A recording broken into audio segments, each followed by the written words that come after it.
¿qué tal? ¿Cómo están? Bienvenidos a un episodio más de su podcast favorito de Capilla Calvario. Nunca me voy a acostumbrar a que empieces así el podcast, esa es la realidad. ¿Será el podcast favorito de alguien? Espero que no. Y si es el único que escuchan, contaría como el favorito. Pues probablemente sí. En ese caso creo que es aceptable, pero si escuchas muchos podcasts y este es tu favorito... No estás escuchando los correctos. Ajá, diría Pablo, somos dignos de conmiseración. Los más dignos de conmiseración de todos los hombres. ¿Cómo te fue en el rancho? Muy chido. Ahora al parecer cabalgo. Eso no lo hubiera visto venir, la verdad. Es muy extraño, pero bueno, para los que no saben, mi esposa Fernanda, su papá es ganadero. Y tiene un rancho ahí en Parral. Bueno, afuera de Parral, no me acuerdo ni siquiera hacia dónde, hacia Durango. Eso es lo que he escuchado y yo finjo entender de qué están hablando. Yo, claro, rumbo a Durango, pero no tengo idea dónde está. Me podría perder a 5 minutos afuera del rancho porque no tengo idea dónde está nada. Pero anduvimos allá el fin de semana y esto... Me di cuenta de lo moldeables que somos los humanos, tal vez yo en particular, porque estaba ahí y estaba cabalgando muy a gusto un caballo pues súper manso. Yo no sé nada acerca de ranchos. Y estaba pensando, pues tal vez debería comprarme unas botas, digo, para cuando vengo aquí al rancho. Entonces inmediatamente ya estaba cambiando yo de personalidad. Ya lo único que me faltó es la música de tuba. Bueno, es que depende de qué tipo de botas te quieras comprar. Bueno, sí. No, yo estoy pensando no tan picudas, más cuadradas. Ok. Sí, entonces tuba no. La transición. Sí. Ya cuando empiezo a sentir el deseo de escuchar música con tuba, ya empiezo se empiezan a picudar. Último episodio del podcast, en el momento que empieces a sonar, que empiece a sonar la tuba y que cambie el intro del podcast, se acabó. Oye, sí es cierto, no había pensado en el intro del podcast. En vez podría de cambiar. Las guitarritas. No, Lo mismo, pero tendría que ser gangoso, entonces. Sí, claro. Y ahí se acaba. Sí. Estoy seguro que también nadie escucharía. Pues que no es un buen inicio. O sea, imagínate empezar cualquier conversación con... Sí, como que no está muy llamativo. De ninguna forma. Eso sí, de que no sé de qué van a hablar, pero definitivamente no quiero escucharlo. Pero bueno, sería interesante verte con botas. O sea...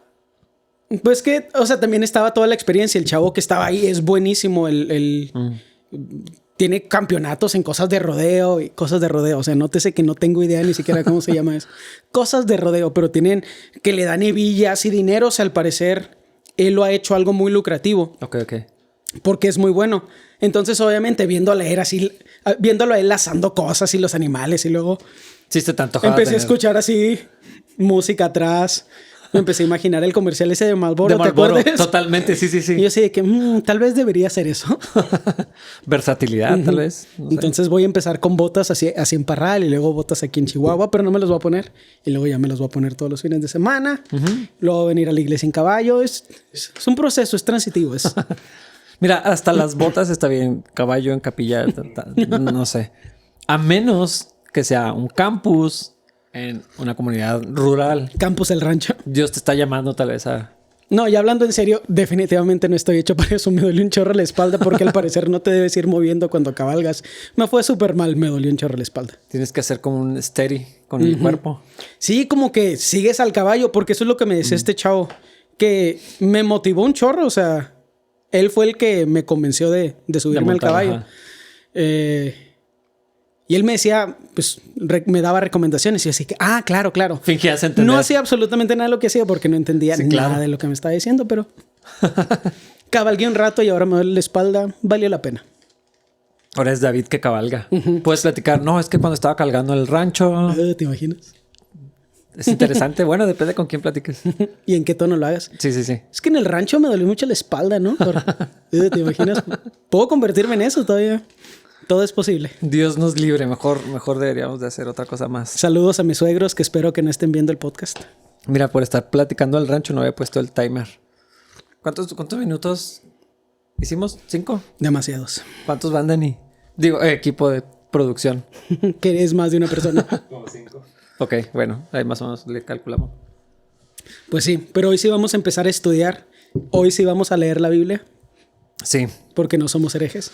Esperamos que lo que dice aquí no lo estorbemos. Y que compense la semana pasada que no hablamos de nada. Sí, bueno, no, teníamos era la introducción. Sí, es que nos emocionamos porque sí es un tema que nos llama mucho la atención y creo que en particular a ti es un tema que te apasiona bastante, todo lo que tiene que ver con falsos maestros. Sí. A mí también, pero creo que a ti de una forma que pocas veces te veo hablar igual. Es un celo. No sé si el episodio anterior lo decía. Sí me hace sentir así como me arde así en las entrañas. Sí. Y entonces puedo identificarme con esos pasajes en la Biblia donde habla del celo, porque no es... se puede convertir rápidamente, pero no es juicio ni condenación. Claro. Hoy platicaba precisamente con un amigo sobre eso y le decía, me provoca tristeza también. Sí. En un círculo ya más cercano, cuando ya tiene nombre y es algo familiar, me provoca algo así como... Sí, es un tema grande para mí. Sí. Y lo decíamos ahorita antes de empezar a grabar. El Nuevo Testamento habla muchísimo de este tema. Más de lo que le hemos dado crédito, me parece. Claro. No se habla lo suficiente sobre esto. Y luego a veces se abusa sobre esto. Ya lo estamos platicando, ¿no? En lugar de enfocarnos en lo que enseña la Biblia y considerar la advertencia, estamos viendo qué piensa alguien que no nos debería importar acerca del Halloween, ¿no? Y sí, claro. Así. Es complejo porque si lo piensas... ¿Quién hablaría al respecto? Es un tema tan complejo para los maestros, los que enseñan y los pastores, que pues es como ponerte una camisa de 11 varas. O sea, ¿por qué habrías hablar de ese tema tú como maestro si al que va a exponer, al que va a meter en problemas, al que le va a acarrear críticas y tal vez juicio es a ti mismo? Entonces, entiendo por qué muchos no lo hacen, pero me parece bien importante que todo el liderazgo cristiano se mantenga a sí mismo como listo para presentar razón, listo para presentar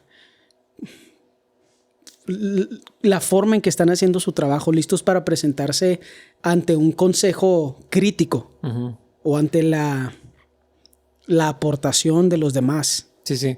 Pero es que al tocar este tema te pones tú mismo así en la luz. Y es bastante incómodo. Sí. No me sorprende, es parte de la naturaleza humana que los pastores lo hagan. Creo que hay muchas cosas que le adjudicamos nada más a los líderes religiosos y asumimos que fuera de la religión o de la espiritualidad no sucede, pero pues lo vemos en cualquier situación política también.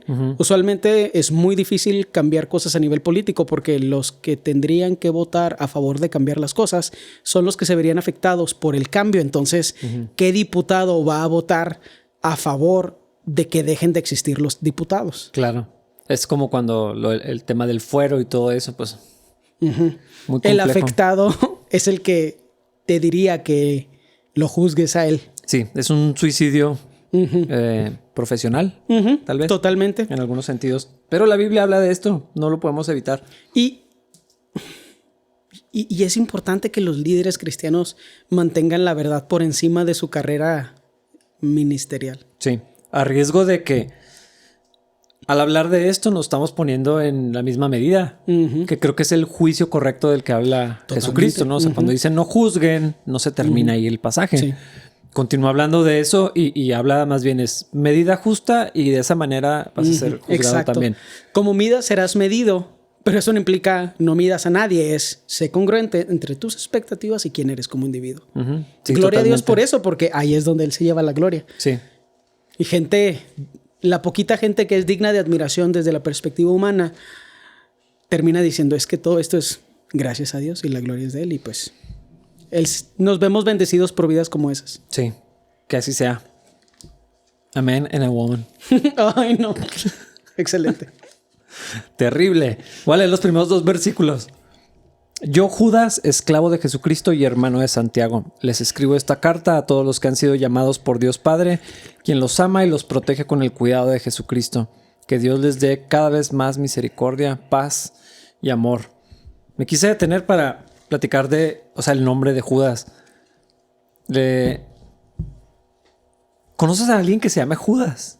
Nope. Nadie en la vida le pondría así a su hijo, ¿verdad? He escuchado que mucha gente le dice a otra gente Judas, pero no porque sea su nombre. Nos han llamado Judas también. Sí, claro. Pero bueno, nada más para clarificar otra vez. Esto no es un estudio, pero no es Judas el que traicionó al Señor. Ese estaba muerto ya para este entonces. Sí. Y él tiene su propio libro y está lleno de herejías y tonterías. El Evangelio... ¿Sí es real ese libro? Sí. Bueno, tan real como las cosas son reales. Sí. Es que yo no lo he leído. Había hasta programas acerca del Evangelio según Judas. Sí. No lo leí. Tengo curiosidad, pero no. O sea, tiene de real que existe, pero literal habla de... Es otro evangelio completamente diferente y en teoría hasta es de otro Dios que está por encima de nuestro Dios. Entonces... Cuando menos es tan antiguo como los evangelios de la Biblia. Es difícil de determinar eso, pero... No sé. Todo lo que se ha estudiado hasta ahorita dice que no. Bueno, pero este es otro Judas. Bueno, ¿quién es este Judas? Es importante. Porque es hermano de Santiago, pero... Santiago es Ese es el hermano menos famoso. Es como si un Jackson dijera, soy hermano de Tito. ¿Tito Jackson quién es ese? Cuando está Michael. Sí, así, el hermano de Michael. Sí. Pero es que ya desde ahí, no sé, a mí me emociona porque la Biblia no desperdicia nada de palabras. O no usa palabras que, o sea, las que no están es a propósito y las que están también tienen intención. Que Judas nunca se presente como el hermano del Señor. Que no, o sea, dice, lo quiero volver a leer. Esclavo de Jesucristo, que era su hermano en la carne y hermano de Santiago. Eso está padrísimo. Sí. Y ya hemos hablado de esto, pero también esto me provoca de una manera terrible los que ostentan esos títulos. ¿Cuáles? Arcángel.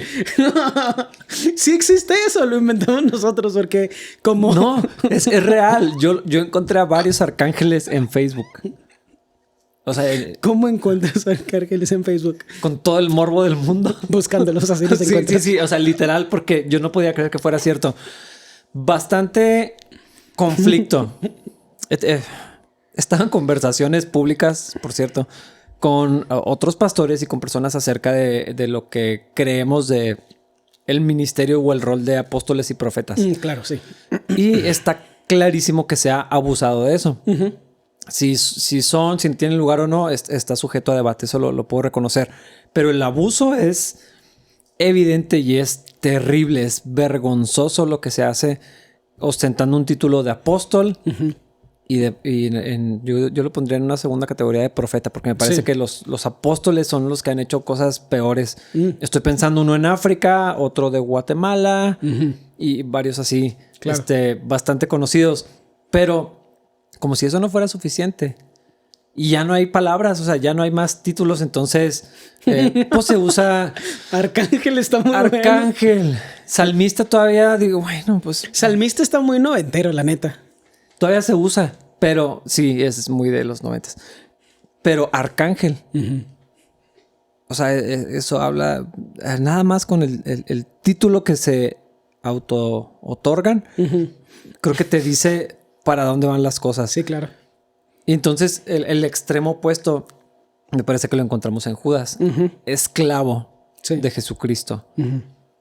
No sé, ni siquiera... Creo que siervo suena más bonito porque hasta se utiliza...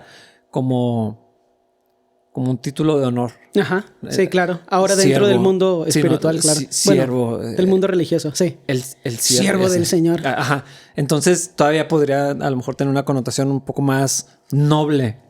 Pero esclavo es... Nadie quiere ser esclavo de nadie. Y luego, ¿quién quiere ser esclavo de su hermano? Teóricamente su hermano. O sea, es como si yo dijera, David, esclavo de Jona y hermano de Caro y Ale. Es como, no. No. Menos dirían del hermano mayor. Pero... Sí, bueno, ellos jamás dirían esclavo de David. Nunca. Aunque yo los trataba así, pues realmente no. Aunque querías que fueran. No sucedió. Sí estuvo un poquito... Estuvo difícil el proceso, digamos. ¿Para ellos o para ti? Más para ellos que para mí, pero yo me tardé mucho en darme cuenta. Para tu mamá, yo diría, hermana, ¿sí, tu mamá sí ve este podcast?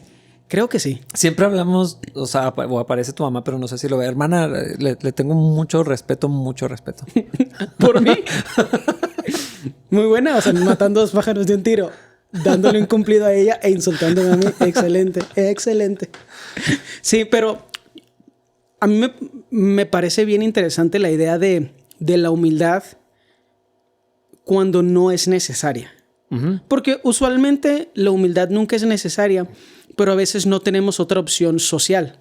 O sea, no tenemos otra opción más que no recibir el cumplido. Los músicos cristianos no tienen otra opción más que hacer de esas tonterías. O los líderes de alabanza no tienen otra opción más que si ese aplauso es más grande, dáselo a Jesús. No, si ese aplauso es para Jesús, dáselo más fuerte o algo así. O sea, sí. Hay situaciones sociales donde no tienes otra opción más que ser humilde.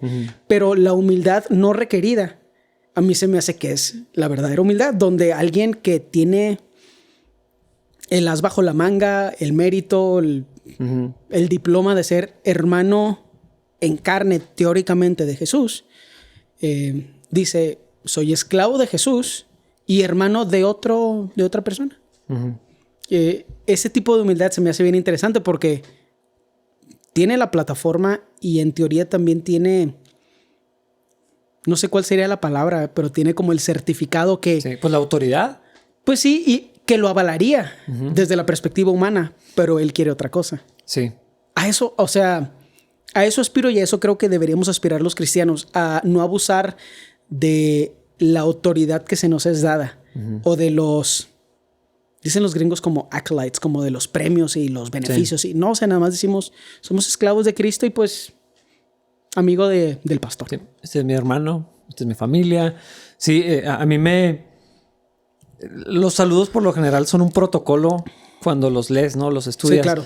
Pero no sé, a mí no me gusta brincarlos porque dicen cosas bien importantes. Es que revela quiénes son ellos. Exactamente. Porque lo están haciendo... Porque no lo están haciendo conscientemente, sino como es... Como yo digo, hola, soy David, y es un proceso inconsciente. De la misma forma, un saludo revela cómo se perciben ellos. A sí mismos. Y eso me gusta mucho de Judas. Pero bueno, Judas, hermano del Señor. Y escribió esta única carta de un solo capítulo. Bastante intenso. Está muy nutrido este capítulo. Quiero leer versículos 3 y 4. Queridos amigos, con gran anhelo tenía pensado escribirles acerca de la salvación que compartimos. Sin embargo, ahora me doy cuenta que debo escribirles sobre otro tema para rogarles que defiendan la fe que Dios ha confiado una vez y para siempre a su pueblo santo. Les digo esto porque algunas personas que no tienen a Dios se han infiltrado en sus iglesias diciendo que la maravillosa gracia de Dios nos permite llevar una vida inmoral. La condena de tales personas fue escrita hace mucho tiempo, pues han negado a Jesucristo, nuestro único dueño y Señor. Está muy bueno esto. Está muy, muy bueno. Les quería escribir cosas de algo más bonito. Que es interesante, o sea, como la idea era tener una conversación agradable acerca del regalo tan increíble del que todos somos partícipes, la salvación. ¿Qué estaría pasando en la iglesia de ese tiempo que consideró tan importante no hablar de la piedra angular y hablar de un tema que es súper importante también definitivamente, pero pues creo que todos los cristianos preferiríamos hablar de la salvación y de la gracia que de temas que son más confrontacionales o a lo mejor más incómodos. Y no sé, es una conversación muy grande porque yo sí he escuchado literalmente lo opuesto. Ya basta de hablar de otras cosas, hay que hablar de Cristo. Y es cierto. Sí, claro. Jesús tiene que estar en el centro de la conversación, tiene que ser el tema principal en el púlpito. Lo cantamos, o sea, todo lo que sucede en la iglesia tiene que girar alrededor de Cristo, estoy convencido de eso. Pero Judas ve tan importante decir, bueno, les iba a escribir de esto, pero necesito advertirles de lo que está pasando porque atentaba precisamente contra la fe en Jesucristo. Sí. Entonces el tema no era chismear, no estaba haciendo un rant para sacar... Desahogarse. Ajá, o sea... Creo que es importante relacionarlo con lo que se trata. Finalmente sí se trata de Cristo. Claro. Pero el problema es, estaban abandonando la fe porque se estaban enseñando cosas incorrectas. Se estaba enseñando un evangelio que chocaba, pues simplemente era un falso evangelio. Entonces opacaba o manchaba el verdadero evangelio. Y vio tan importante escribir acerca de los falsos maestros. Y lo decíamos, lo decías ahorita. Pablo escribe en Timoteo, y vemos a Pedro escribiendo sobre esto. O sea, es un tema que constantemente... Ajá. Y si algo se repite en la Biblia, deberíamos de poner atención extra. No sé si es la manera correcta de decirlo. Y no hablamos de esto. Sí. O sea, ignoramos el tema o la advertencia que la Biblia nos está diciendo. Pongan atención con la doctrina. He escuchado a gente decir que los cristianos no necesitan doctrina. Sí.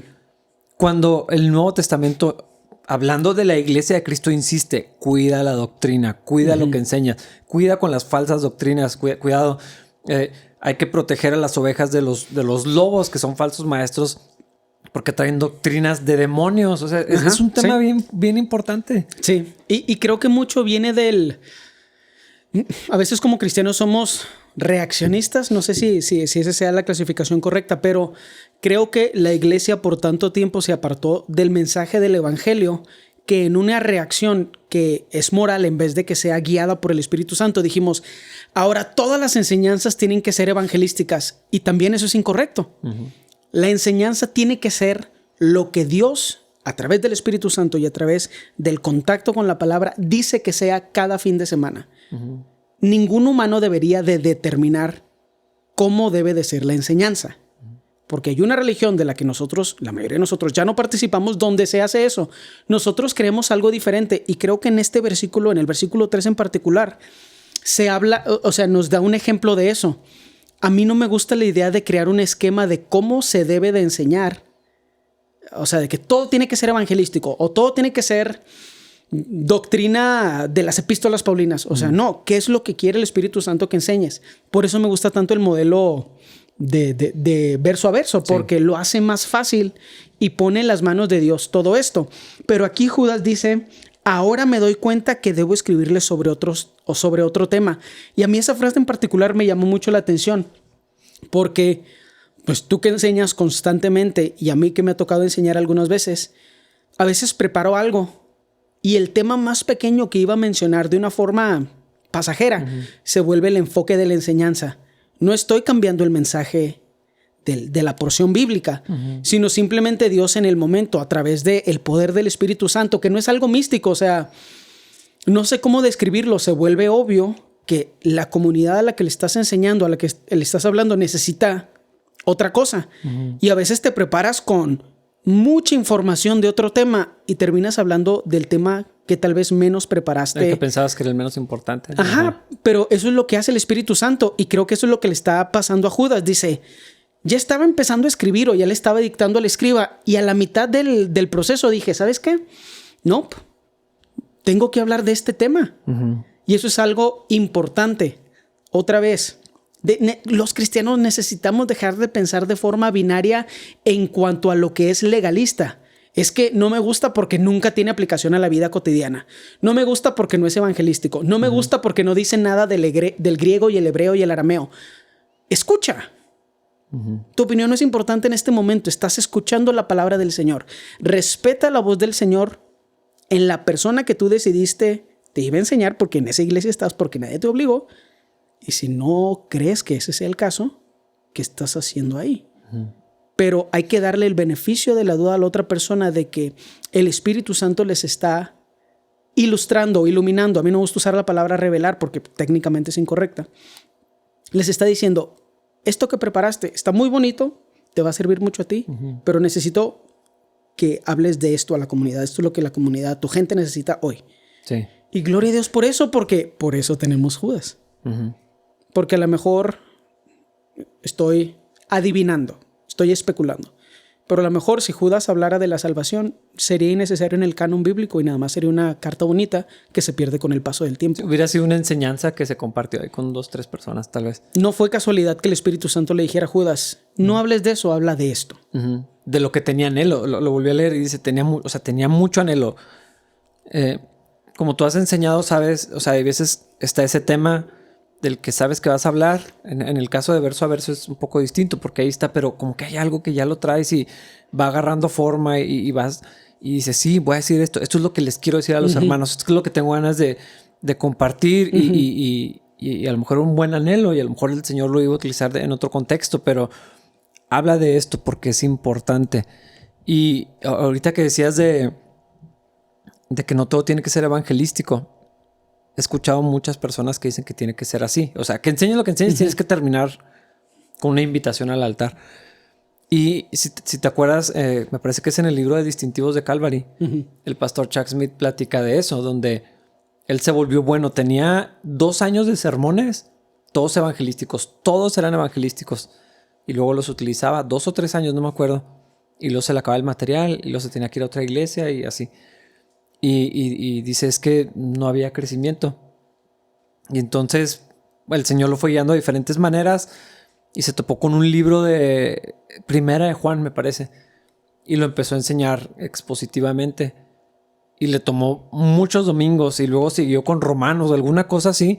Y la iglesia empezó a crecer. Y él entendió es que la gente necesita todo el consejo de Dios, no únicamente un mensaje en particular repetido un número de veces. Sí. Y eso fue obvio que el Señor lo hizo. En eso creemos, en particular aquí en Capilla, lo hacemos. Y aún así, dentro de las secciones pasa eso que dices. El mismo mensaje, yo me acuerdo cuando servicio sábado y domingo, las mismas notas se veían en dos mensajes completamente diferentes. Sí.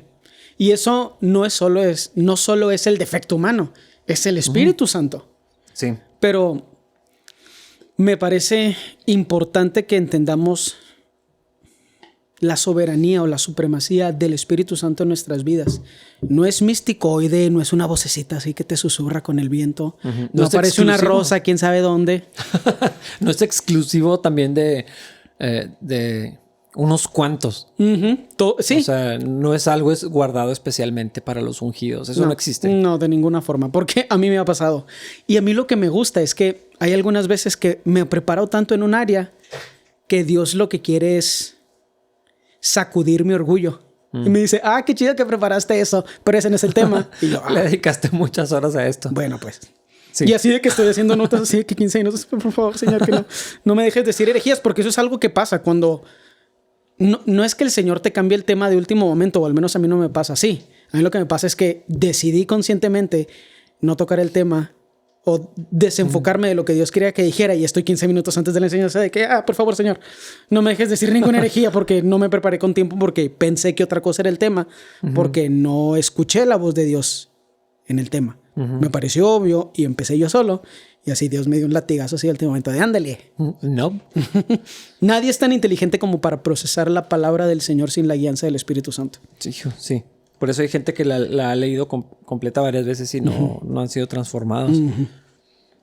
Bueno, eso le pasó a Judas y cambió el tema y luego nos trajo esto. Y luego sale esta expresión: rogarles que defiendan la fe que Dios ha confiado una vez y para siempre a su pueblo santo. Nada más ese enunciado dice un montón de cosas bien importantes. Es verdad que Dios no necesita que lo defendamos. Pero aquí la insistencia y mandamiento implícito es defiendan la fe. ¿Cómo se verá eso? Híjole, eso es un tema bien complejo porque a mí en lo personal me disgusta mucho cuando la gente se ofende porque otros insultan a Jesús. A mí se me hace que eso es incorrecto. Cuando la gente hace chistes de Jesús, chistes de Dios.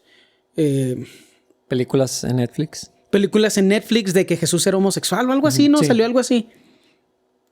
Y yo lo único que pienso es en el ejemplo de Pedro intentando ridículamente defender a Jesús de Malco. Sí, cuando le cortó la oreja. Ajá, le cortó la oreja y Jesús así que... Ahora, creo que mucho de eso viene de nuestro orgullo, de nuestra identidad que no encontramos en Cristo, sino de la religión a la que pertenecemos. Entonces la idea de que alguien se burle de Jesús, nosotros psicológicamente, emocionalmente, no sé, lo que sea, lo vemos como si se estuvieran burlando de nosotros. Una afrenta personal. Pero Jesús no fue así. Entonces, para mí eso es una cosa. Cuando alguien se burla de Jesús, a mí me da tristeza por la persona porque lo único que puedo pensar es, si conocieras el amor de Jesús, no te burlarías de él, dude. Pero a lo mejor si Jesús estuviera aquí enseguida, se reiría del chiste. Porque eso es lo que hace alguien lleno de amor. Jesús no tiene esas inseguridades donde requiere nuestra aprobación. Y si haces... O sea, yo no haría un chiste acerca de Jesús enfrente de Jesús. Pero si alguien lo hiciera, a lo mejor él se reiría. ¿Sí me explico? Sí. O sea, Jesús no tiene ese egoísmo y ese egocentrismo y ese deseo de ser idolatrado que muchas personas creen que Dios tiene.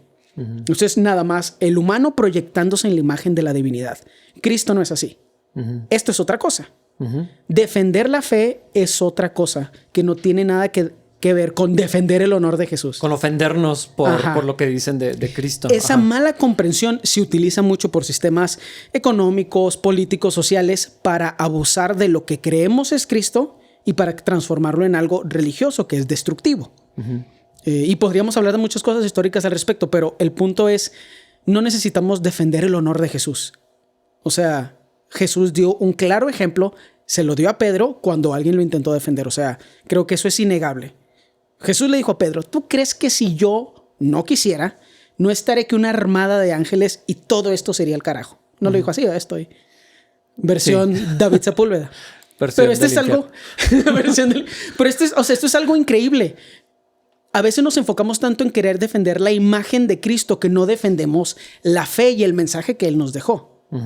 Y mi opinión al respecto es que si vamos a defender la fe de alguien, tenemos que defenderla de otras personas que se dicen creyentes. Porque ¿a quién le interesa lo que un ateo tiene que decir acerca de Jesús? Totalmente. Así que, pues bueno. Es que el primer punto es eso, no ofendernos. Porque si tomamos una ofensa porque cuestionan, critican, se burlan, a veces hay chistes o ilustraciones. Tengo que ser cuidadoso con la siguiente palabra. O sea, a veces están bien hechas. Ajá. O sea, lo puedes tomar como lo que es, así como que, sí es cierto, así somos los cristianos. Ajá, sí, totalmente. Pero en el momento que te lo tomas personal, creo que perdemos el punto de lo que está diciendo aquí y ya no vas a defender la fe, estás defendiendo tu punto de vista, tu cosmovisión, o sea, como que atenta o permites que atente contra tu identidad, como decías ahorita. Y creo que ahí es donde ya se terminó. Y no vemos a Pablo haciendo eso. Jamás se lo tomó personal y lo castigaron durísimo. Lo dejaron por muerto un par de veces. En cadenas, en prisión, exhibido, todo esto, ¿no?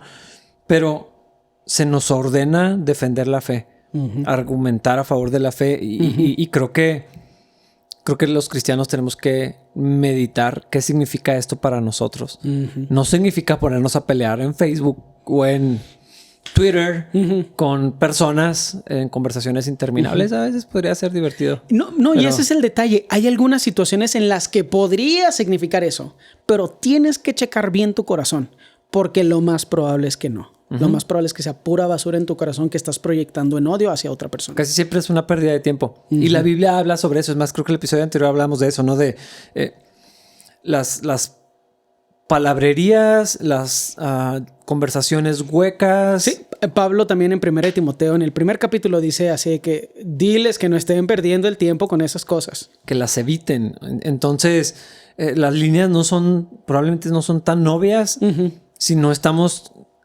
siendo llenos por el Espíritu, dirigidos por el Espíritu. Pero bueno. A lo mejor el estándar podría ser, si es que vamos a decir uno, es, si no te está guiando el Espíritu Santo, las cosas, o sea, estás en pecado. La conversación que estás teniendo, estás en pecado. Dios es tan increíble que tal vez algo bueno podría salir de ahí, pero eso no implica que tú estés bien. Sí. Y ganarle a la otra persona no hace nada por el evangelio. Si quieres ganar, si estás ardido, si estás molesto, difícilmente. No sé, o sea, una cosa es el celo del que hemos hablado. Ajá. El Señor Jesús exhibió enojo. ¿Pero hacia quién? Ajá. Es que ese es el meollo del asunto. Sí. Y estaba lleno del Espíritu, estaba actuando de una manera correcta. Pienso en Saúl, que cuando lo vimos todavía en un buen momento, muy al principio de su carrera, que no sé si es la manera correcta de decirlo, que va a este pueblo indefenso, ¿no? Y que nos van a sacar a todos un ojo y es lleno de un celo justo, sí, claro. Piadoso. O sea, estaba enojado, pero canalizado de la manera correcta.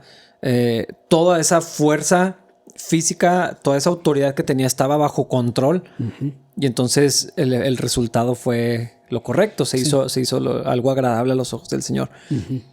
Y a veces creo que confundimos una ofensa arbitraria con celo por las cosas del Señor. Sí, claro. Y es difícil a veces distinguir si no estamos en comunión con Dios. Es que, y ahí es donde está el detalle.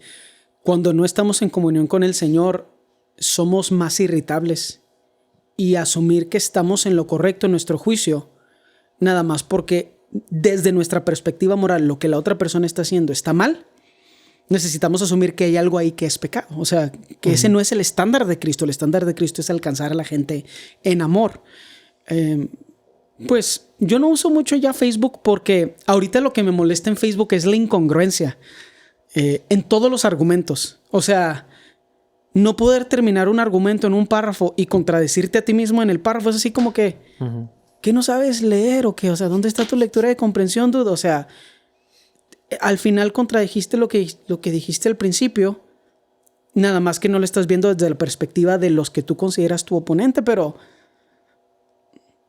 Y lo entiendo, o sea, porque todo en Facebook y en Twitter tiene que ser corto y tiene que ser molesto y el objetivo no es enseñar o y es conversar. Anónimo, que eso está lo hace. Bueno, no anónimo, pero... Puede ser anónimo, pero no es cara a cara. Exactamente, eso Donde cambia. Puedo así soltar un cachetadón si me faltas al respeto. Cambia completamente la perspectiva. Sí, sí. Avalentona a los cobardes. Avalentonar, creo que eso no es una palabra, pero todos entienden. Envalentona. Envalentona. Sí. Bueno, envalentonado sí lo he escuchado, envalentonar no sé. Valentín Elizalde es lo único que puedo pensar. Las botas están haciendo su efecto. Sí, yo sé. Son otro tipo de botas. Yo tengo unas y no son de esas. Realmente creo que necesitamos tener cuidado con nuestra motivación siempre que vamos a tener una conversación con alguien que sabemos tiene una perspectiva diferente. Porque necesitamos ser cuidadosos. Creo que prefiero decirlo así.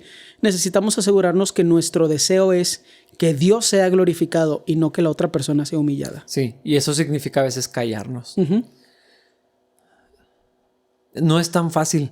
Cuando estás en la sala de tu casa o la de alguien más o en un café con alguien, es bien importante aprender a callarnos y medirnos en lo que vamos a decir a favor de la verdad, pero para que cumpla el objetivo. Y el Señor nos dijo, tienen que ser mansos como palomas, pero astutos como serpientes.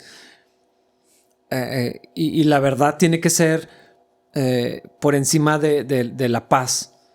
Pero coexisten, ese es el punto importante. Claro. La prudencia, la mansedumbre, el corazón humilde puede coexistir con una verdad que sobrepasa todo lo demás. El amor por la otra persona a veces significa que te vas a callar y que no vas a abusar en el argumento para destruir a alguien.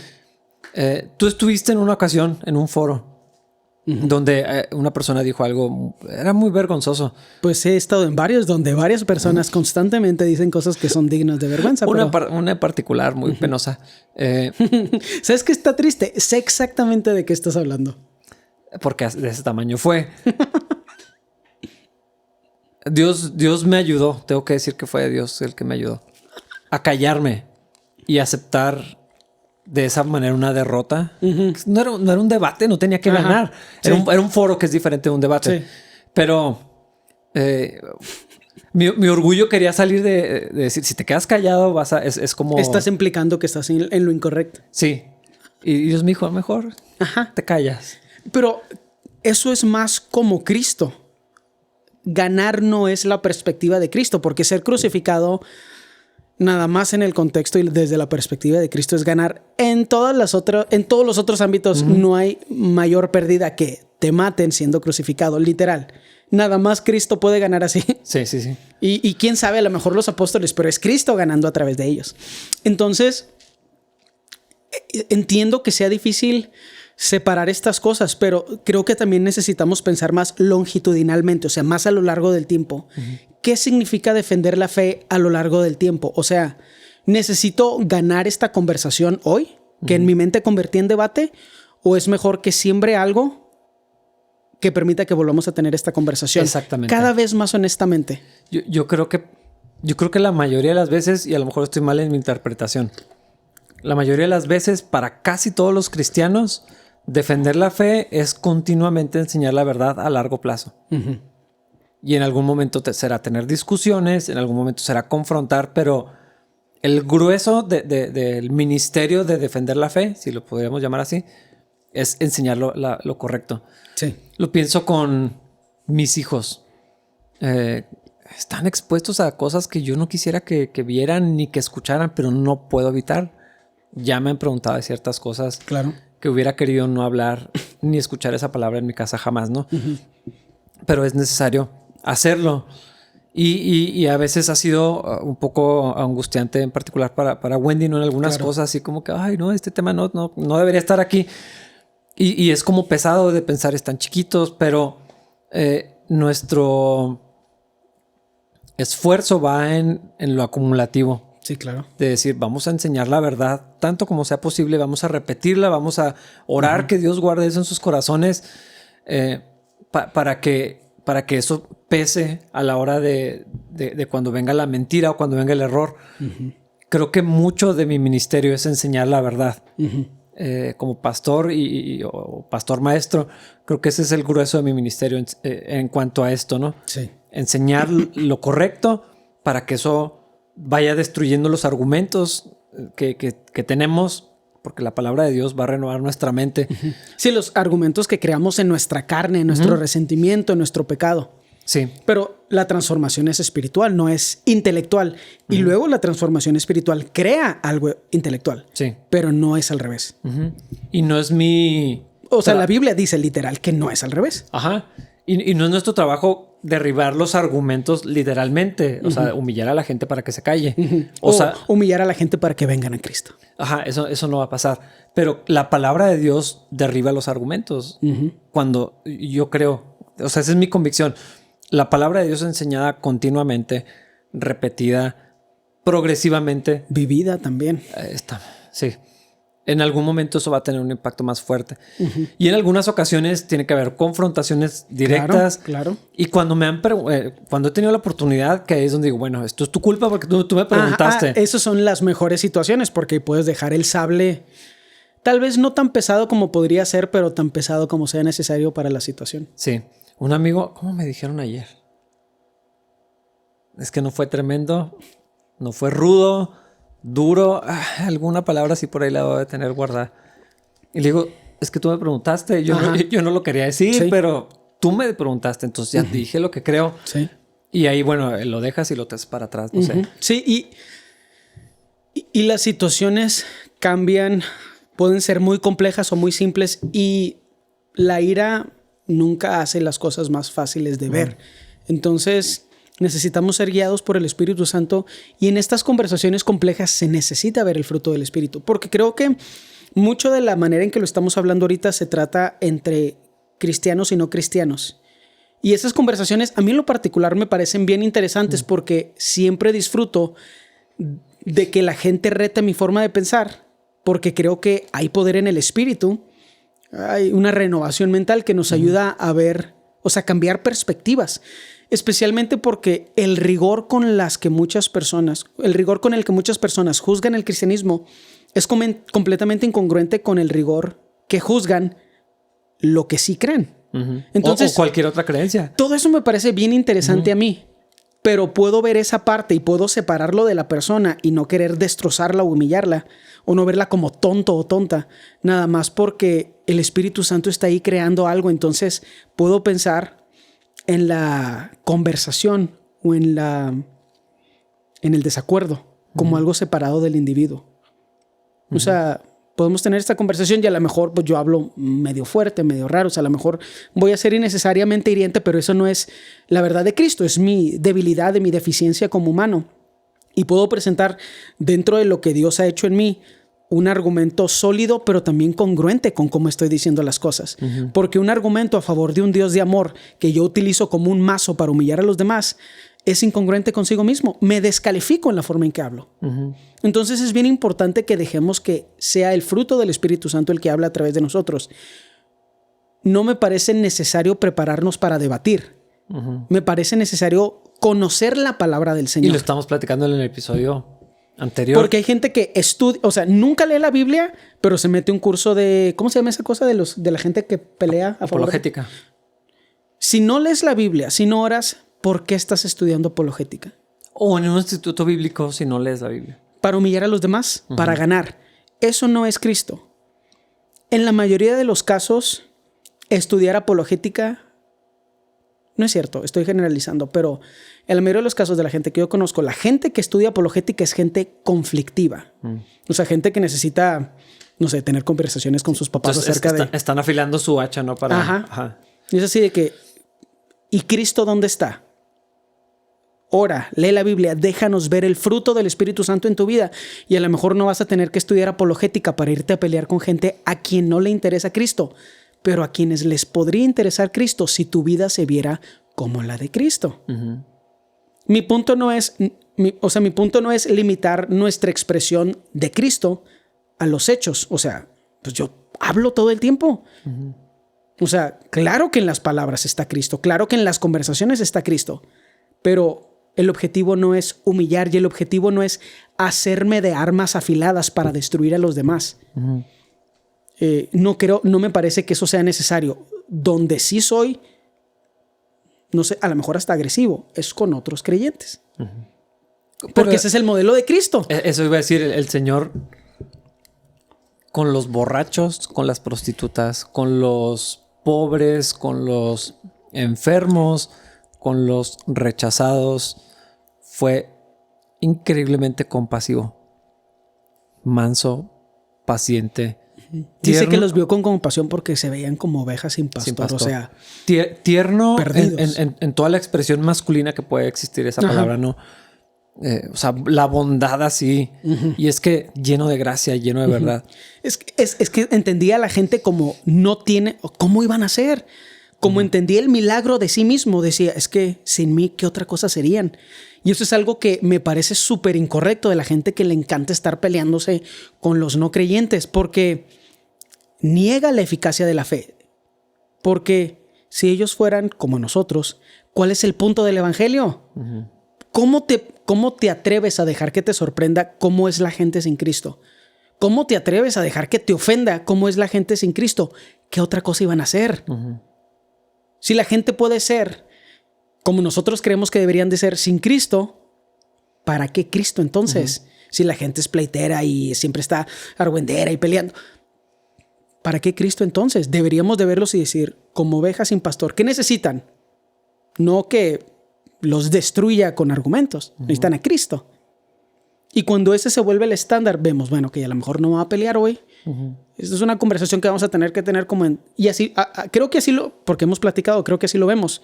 Así que bueno, ahorita se está acercando y pues hay una conversación difícil que tenemos que tener en 6 días, en 6 semanas, en 6 meses, pero ahí está, o sea, aquí atrásito, pues sí. Tarde o temprano te tiene que tocar eso, pero la persona está aquí, se sabe amada por Cristo, se sabe incompleta, sabe que lo necesita y luego ya, pues bueno, mira, aquí está la verdad. Y no es una estrategia, es paciencia, que creo que en eso queremos parecernos a Dios el Padre, ¿no? Como es paciente, cómo no...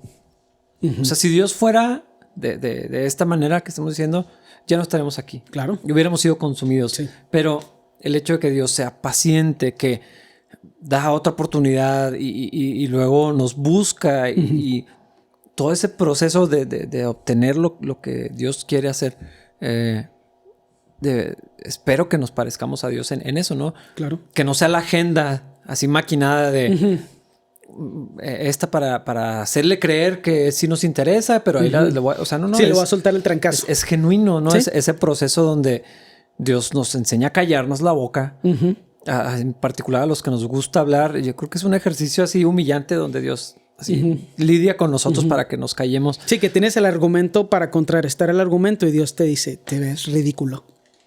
Así como, ¿es en serio que vas a hacer esto? O Jesús, o sea, como que a veces me imagino la voz de Jesús diciendo, yo haría esto. O yo dejaría que me mataran por amor. Porque definitivamente si alguien podría contrarrestar cualquier argumento fue Cristo. O sea, la forma en que le respondía a los fariseos, increíble. A Satanás. pero sí me explico, o sea... Creo que la gente no se da cuenta lo obvio que es su falta de amor en la manera en que el interés es destruir a través de la argumentación en vez de construir a alguien en el camino hacia Cristo. Sí, y esa habilidad creo que se ejercita en comunión con Dios. O sea, es práctica y es espiritual al mismo tiempo. Es algo que Dios está haciendo dentro de nosotros, pero es ejercer el dominio propio que el fruto del Espíritu hace en nosotros.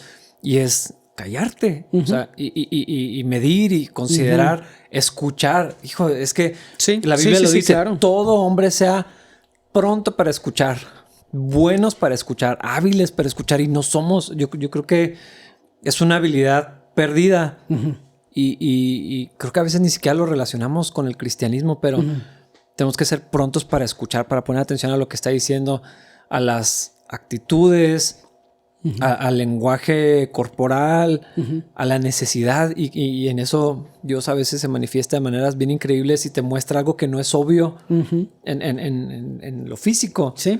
Pero en ese ejercicio de lo que Dios puede hacer es donde está la prudencia y la habilidad para, bueno, me callo y lo digo esto y ser asertivo.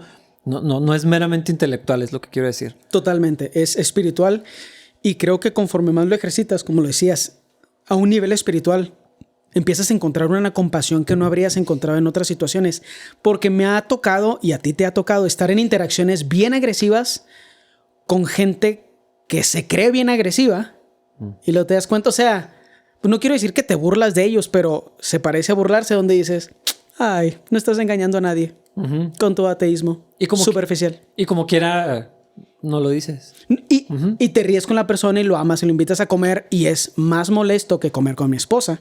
Porque ese es el detalle, o sea, no queremos sacrificarnos por los demás. O sea, queremos ganar así, patear la puerta, sí, rock and roll, y luego ya ganamos para Cristo. Pero a veces tenemos que sacrificar un poquito de nosotros, tener una conversación horrible con alguien con quien no quieres platicar porque es necio. ¿Y por qué no habría de ser necio si el Espíritu Santo no mora en esa persona? Ajá. Preferiría estar en mi casa con mi esposa viendo una serie o platicando porque... O cabalgando en el rancho. Lastimándome la espalda. Pero sí me explico. Sí, o sea, el punto es como, ¿cómo puedo destruir a esta persona lo más rápido posible? Y no puedo dejar de pensar en la imagen de Jesús. Creo que es con la samaritana, Juan 3 o 4. Sí. Juan 4. Juan siempre dijo la verdad, Jesús. Y en esa interacción le dijo la verdad. Pero no lo utilizó como un arma para lastimar. ¿Y podía haberlo hecho? Ajá. O más bien creo que los humanos... Cualquier humano lo habría hecho. Ajá. O sea, cualquier humano con esa revelación habría sido de que... empujado así, manita de puerco para que aprendas. Y Jesús no, nada más le dijo la verdad y luego siguió la menor cantidad de fuerza posible. Esa es la mansedumbre. Sí, exacto. Es que si lo viéramos como una pelea, ella le lanzaba un jab y Jesús, en vez de destruirla, así tronar los dedos y hacer que no existiera, nada más hacía para un lado. Como maestro de Kung Fu. Exacto. Yo no puedo dejar de ver comedia en lo que hacía Jesús. Algo de sarcasmo. Yo sé que los mexicanos religiosos tenemos cierta idea negativa acerca del sarcasmo, pero a mí se me hace la cosa más judía del mundo y por alguna razón leo algunas cosas que dijo Jesús. Así como que, bien has dicho, porque 5 has tenido y con el que tienes no es tu marido. O sea, se me hace más probable que lo haya dicho así, apuntando con pistolitas. ¿Sí me explico? O sea, sí, que con los brazos cruzados. Que, sí. Porque pues se habría... Bueno, no sé. No voy a ponerme yo a fingir que puedo entender cómo Jesús tenía una conversación. Pero yo lo que veo es la menor... El creador de todas las cosas, posible destructor del universo con los dedos si quisiera, así con tronar de los dedos, le daba el beneficio a la mujer de que le respondiera. Y en vez de destruir todos sus posibles argumentos preventivamente, dejó que pasara una conversación. Sí. Porque tuvieron una conversación. O sea, Jesús, creador de todas las cosas, con la habilidad de percibir lo que la otra persona estaba sintiendo en su corazón, no le dijo todo lo que tenía que escuchar esa mujer. Dejó que pasara una conversación. Dijo nomás lo suficiente. Puntual. Fue lo menos hiriente posible. Esa es la imagen de Cristo. Lo menos hiriente posible. Es que si piensas... No sé, tal vez sería bueno hacer una serie en el fruto del Espíritu y ponerlo en Cristo, ¿no? Como empatarlo. Como que es obvio, pero al mismo tiempo no lo es. Pero si pensamos, gozo. Jesús era alguien lleno de gozo todo el tiempo. Esa imagen del arte que tenemos de Jesús, o sea, sufriendo y lo así pálido y así como siempre débil o sufriendo por el mundo, cansado de la vida o no sé qué. Jesús estaba lleno de gozo y había sido 30 años carpintero. Entonces era masculino, era un hombre, a lo mejor tenía las manos callosas, pero así una sonrisa, así el gozo en el corazón, una paz de esa que se contagia, o sea, que la gente pregunta así como, ¿por qué tiene tanta paz? Amor, mansedumbre, dominio propio, paciencia, fe, temple. O sea, todas esas cosas que el Espíritu Santo produce estaban en Cristo. O sea, es la esencia. Y no podemos desempatar eso con Jesús teniendo la conversación con la mujer samaritana y hablándole lleno de gozo. Entonces, a lo mejor había algo de humor en la conversación, una compasión que la mujer tenía que haber sentido inmediatamente como para sentirse cómoda con él y no salir corriendo porque le insultó. No, y no solo eso, en el contexto histórico no había razón para que ellos dos tuvieran una conversación. Y no fue incómodo. Ajá, y está explícito en el texto, o sea, no es algo que estoy interpretando, está explícito en el texto que no había razón, ninguna buena razón para que ellos tuvieran una conversación. Pero eso es lo increíble o la transformación increíble que Cristo quiere hacer en nosotros. Ganar no es... Es que hay tantos conceptos que son tan humanos, tan animalísticos, o sea, tan... ¿Básicos? Sí, como de 8 bits, así tan ridículamente infantiles, que cuando empiezas a ver la habilidad espiritual de Cristo para construir, o sea, de construir a los demás hacia Él, o sea, no quería construirlos para que ellos, o sea, sino como construirlos para traerlos hacia Él. Como que siento que es una frase que tiene más sentido en inglés, pero construirlos para sí, o sea, como que eso es lo que Él quiere. Veo, o sea, se vuelve muy obvio porque utilizaba la menor cantidad de fuerza posible. Era lo menos agresivo posible con los fariseos. Y eso habla mucho porque está el otro lado de la moneda. Con los fariseos, ¿por qué los zarandeaba? ¿Por qué era tan agresivo con ellos? Porque era lo menos agresivo que podía hacer con ellos. Porque ellos tenían tan alto estándar de sí mismo que no le quedaba de otra más que agarrarlos a cachetadas verbales. O sea... Cristo no, en teoría no era más agresivo con los fariseos, solamente que los fariseos necesitaban que él fuera más agresivo. Es que la necesidad era diferente. Ajá. Y ellos necesitaban así una cachetada. Sí. Pienso en la mujer sirofenicia. Ok. Está bien intensa la conversación que tuvieron. Sí. Porque básicamente le dijo perro. Ajá, está llena de insultos. Sí. Le dijo, sí sabes que el pan es para los hijos, no para los perros, ¿verdad? Y insisto, bueno, no sé. Es que yo me la puedo imaginar a ella. Hijo, no, voy a ahorrarme ese comentario. No ciertos ademanes y una actitud así como del sur de Estados Unidos, sí. Más pigmento en la piel. Y así como que, pero los perros pueden comer las migajas. O sea, ella estaba en la conversación. Jesús sabía exactamente lo que estaba haciendo, cómo lidiar con ella. No le hirió de alguna forma. Y sabía cómo enseñarla. Ajá. Y cómo llevarla a donde la quería llevar.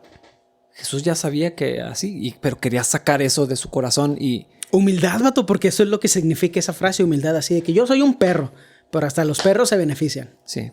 Y dame migajas, o sea, sí. Eso quiero. Entendiendo el lugar, entendiendo su lugar, pero también entendiendo, él es otra cosa. Y es que esa es la humildad, donde en particular delante de Cristo no se trata de sobajarme, sino al exaltarlo a Él, por default yo quedo en donde debo estar. Claro. Entonces, o sea, Jesús hizo esas dos conversaciones con estas dos mujeres sin estar fuera del carácter completo de Dios y sin estar fuera del fruto completo del Espíritu Santo. O sea, todo el amor, toda la compasión, toda la fe, la templanza, o sea, el gozo, la paz, todo eso estaba perfectamente en la persona de Cristo. Nunca se salió de carácter. Sí. Sí, como nunca fue incongruente con su carácter o con su personalidad. Y por eso para mí es tan importante esa conversación completa de Cristo en este tema, porque si no tenemos cuidado, nos adjudicamos el mismo control a nosotros. Y decimos, no, es que es lo santo. Pues cuidado. O sea, cuidado con que sí sea. Sí. Porque eso es decir el nombre de Dios en vano. Eso sí es decir el nombre de Dios en vano. Hay otras cosas, especialmente la cultura de los gringos tiene completamente equivocado lo que es usar el nombre de Dios en vano. Pero eso sí es. Sí. Entonces hay que tener mucho cuidado porque es peligroso adjudicarnos una santidad que no nos corresponde en situaciones donde estamos siendo violentos para levantar nuestro ego y para destruir a los demás. Eso no hay ninguna situación en la que pueda hacer Cristo. Nunca el humillar a los demás es una imagen de cómo Cristo sería, o nunca es el cuerpo de Cristo actuando a favor de lo que Dios quiere para el mundo. Nunca es humillar a los demás. Sí. Nunca es ganar la conversación. Nunca se trata de tener mejores argumentos. Sí, ahora. De exhibir lo que sabes. Ahora, deberíamos de conocer la palabra. Y usualmente cuando caemos en agresiones es porque no conocemos la palabra. Y lo decíamos la semana pasada. Si leyeras más la Biblia, esto no sería un problema. Porque hay gente que, inconversos, listos para pelear, ¿por qué habrían de ser pacíficos si el Espíritu Santo no mora en ellos? Inconversos, listos para pelear, vienen y los sacan de sus casillas, les mueven el tapete porque el cristiano no está listo para tener una conversación de la Biblia, de ningún tipo, amable o agresiva. ¿Por qué? Pues porque no se está en la palabra. Entre más lees la Biblia, más te das cuenta que es un libro muy complejo, que necesita ser respetado por nosotros los cristianos, pero también que la mayoría de los argumentillos adolescentes ateos no se comparan con la increíble sabiduría y revelación que Dios nos dejó aquí. Sí. Pero pues necesitas leerla. Si tienes que caer en agresiones, no la has leído lo suficiente. Leí una vez que la Biblia no es para flojos. Dice, es como una mina. O sea, si quieres encontrar el tesoro, tienes que escarbarle. Entonces, lecturas superficiales o selectivas, que hablamos también de eso, o sea, no te van a llevar a encontrar eso y no vas a estar listo cuando tienes que defender la fe. Sí. Es a esa defensa somos llamados. Pero es realmente defender la fe. Y dentro de la fe está el evangelio y el objetivo de Dios para el mundo. Que no es que nosotros andemos destrozando por todos lados a la gente y que estemos humillándolos. El objetivo es el ministerio, para nosotros es el ministerio de la reconciliación. Y tenemos que pensar. La última conversación que tuve con un inconverso revela o refleja de la forma correcta mi ministerio de reconciliación o me hace ver como alguien que no está cumpliendo con su ministerio correctamente. Porque no hay ministerio de la humillación santa. Está buena. He escuchado eso de cristianos, o sea, de que no, es que primero lo tengo que humillar para que... No. Dios nos humilla. Tú y yo no hacemos nada de ese proceso. O sea, guárdate tus argumentos porque a la siguiente va a venir alguien que pueda más que tú. Y tú vas a ser humillado. Cuando la humillación es el estándar, siempre hay uno peor que tú. Cuando el amor es el estándar, pues el otro tema más que tú lo amas a él, gloria a Dios. Tal vez era cristiano. Exacto. Ojalá. Ahora, esto sí, habiendo dicho eso, yo no me guardo dentro de nuestro esquema, dentro de nuestra comunidad, no me guardo ni una sola para los cristianos. O sea, cuando alguien de nuestra comunidad dice algo que es incorrecto, en el momento se lo digo. Con todo el amor que es posible dentro del contexto, pero también me preocupa que esa persona viva en el error. Entonces, cuando una persona dice herejías en el contexto de nuestra comunidad, y yo entiendo de que, o sea, no solo es que lo dijo dijo algo que no quería decir, sino, ¿esto es lo que cree? Ahí sí. Es necesario. Pero dentro de nuestra comunidad. O sea, yo no me voy a ir a... Bueno, no sé qué opinas tú de eso, pero la idea de irse a pelear con otros pastores cercanos porque sabemos que están diciendo herejías. Yo no sé si eso sea... Si tengo ocasión prudente de hacerlo, bueno, pues tendré la conversación. Pero bueno, eso ya sería tu comunidad. Sí. Pero yo salirme de mi comunidad y empezar a decir, es que este pastor es que no conozco, nunca he tenido una conversación con él, nada más leo sus posts en Facebook, pues me parece una pérdida de tiempo pensar así. Sí, innecesario. Infructífero. Sí. Con esa palabra terminamos este episodio. Nos vemos en el siguiente porque vamos a continuar escarbando. Esta es la palabra, no estudiando. Escarbando en la carta de Judas. Que disfruten de su semana. Bye.